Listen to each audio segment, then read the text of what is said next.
नमस्कार. श्री स्वामी समर्थ. उद्या दिनांक 9 जुलैला आहे विनायक चतुर्थी. महिन्यातून 2 वेळा चतुर्थी तिथी येते.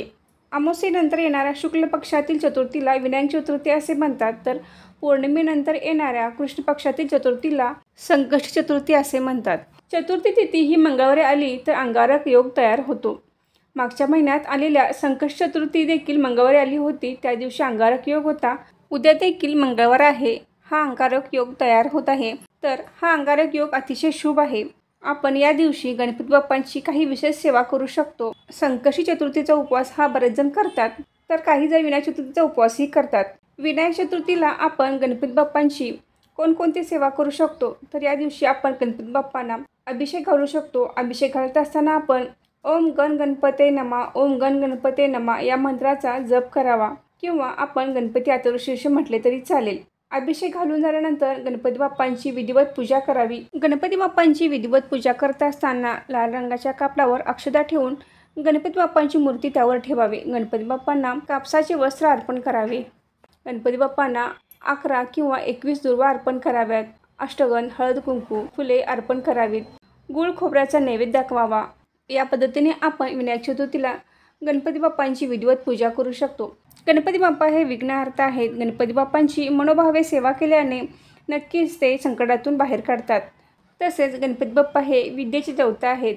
मुलांना अभ्यासातील प्रगतीसाठी, किंवा ज्यांची मुले खूपच तापट स्वभावाची आहेत, हट्टी स्वभावाची आहेत, अजिबात ऐकत नाहीत, त्यांनी विनायक चतुर्थीला गणपती बाप्पांची विशेष सेवा करावी.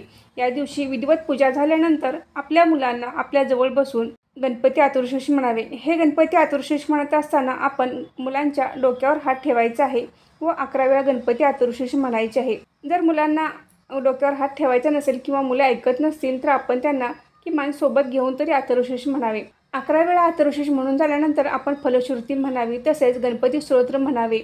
तुम्हाला शक्य असल्यास तुम्ही दिवसभरात कधीही 108 वेळा ओम गण गणपते नमा, ओम गण गणपते नमा या मंत्राचा जप करावा. गणपती बाप्पांच्या सेवेसाठी अंगारक योग हा अतिशय शुभ योग आहे. हा योग सारखा सारखा येत नाही, म्हणून उद्या अंगारक योग आहे, तर तुम्ही जास्तीत जास्त गणपती बाप्पांची सेवा करू शकता. तुमच्या आसपास जर गणपती बाप्पांचे मंदिर असेल तर तुम्ही तेथे जाऊनही दर्शन घेऊ शकता. मंदिरात जाताना तुम्हाला 1 नारळ, 21 दुर्वा, एखादे लाल रंगाचे फूल व 21 मोदकांचा नैवेद्य घेऊन जायचं आहे. 1 फळ तुम्ही या दिवशी गणपती बाप्पांना अर्पण करायचं आहे. ते फळ तुम्ही डाळिंब घेऊ शकता. बऱ्याच जणांना हा प्रश्न पडेल की आता हा विनायक चतुर्थीचा उपवास करायचा की नाही. जसे आपण अंगारकी संकष्टीचा उपवास करतो त्याप्रमाणे तुम्ही विनायक चतुर्थीचा उपवास करू शकता.